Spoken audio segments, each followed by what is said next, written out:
Le Farlowella.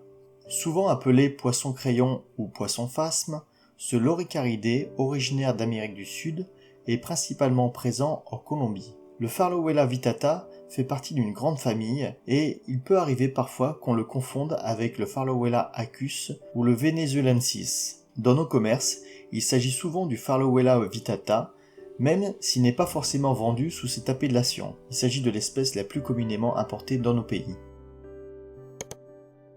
Le Farlowella vittata se distingue notamment par sa taille à l'âge adulte, qui peut atteindre les 20 cm.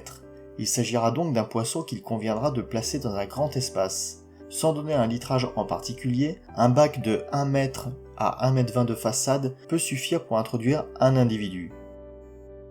Dans son milieu naturel, il évolue dans des cours d'eau plutôt calmes. Conformément aux autres poissons issus d'un biotope sud-américain, il préférera une eau plutôt acide, à la dureté peu élevée, et s'épanouira dans une fourchette de température comprise entre 24 et 27 degrés.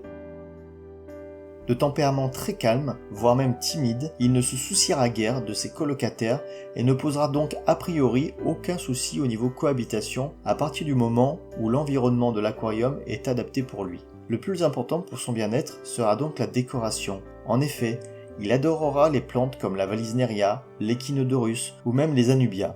Le principe étant de privilégier des plantes à larges feuilles sur lesquelles il viendra se poser de longues heures durant et souvent de manière très discrète, il faut le dire. Dans la famille des loricaridés, il s'agit d'une bonne alternative à son cousin l'Ancistrus, qui a lui une forte tendance phytophage et adore donc grignoter, voire même réduire à néant les Echinodorus par exemple. Le Farlowella quant à lui ne fera normalement pas trop de mal à vos plantes. Au niveau de son alimentation, il sera extrêmement facile à maintenir, dans le sens où il passera le plus clair de son temps à se nourrir du biofilm présent sur les racines chargées en tanins, et également des microalgues qu'il retrouvera sur les feuilles des plantes précédemment citées. Cependant, même s'il est plutôt végétarien et que les algues sont à la base de son alimentation, ne comptez pas trop sur lui pour éradiquer un problème d'algues, et encore moins s'il s'agit d'algues pinceaux qui elles ne seront jamais consommées par le Farlowella. En résumé, il s'agit d'un magnifique poisson, assez original en son genre et très intéressant à observer dès lors que l'on arrive à l'apercevoir entre deux plantes.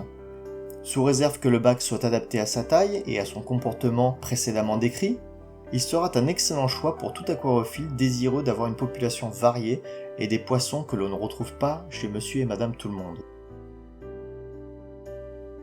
Voilà, j'espère que cette vidéo de présentation du Farlowella vous aura plu. Moi personnellement, depuis que je l'ai, je ne suis absolument pas déçu de l'avoir dans mon bac. Certes, je ne le vois pas forcément tous les jours, mais c'est justement ça l'intérêt de pouvoir l'observer une fois de temps en temps, car il est très distingué et encore une fois magnifique. Voilà, j'espère que cette vidéo vous aura plu. Si c'est le cas, n'hésitez pas à lâcher un pouce bleu, à vous abonner à la chaîne. Je vous dis à la prochaine, ciao, et n'oubliez pas en attendant, restez zen.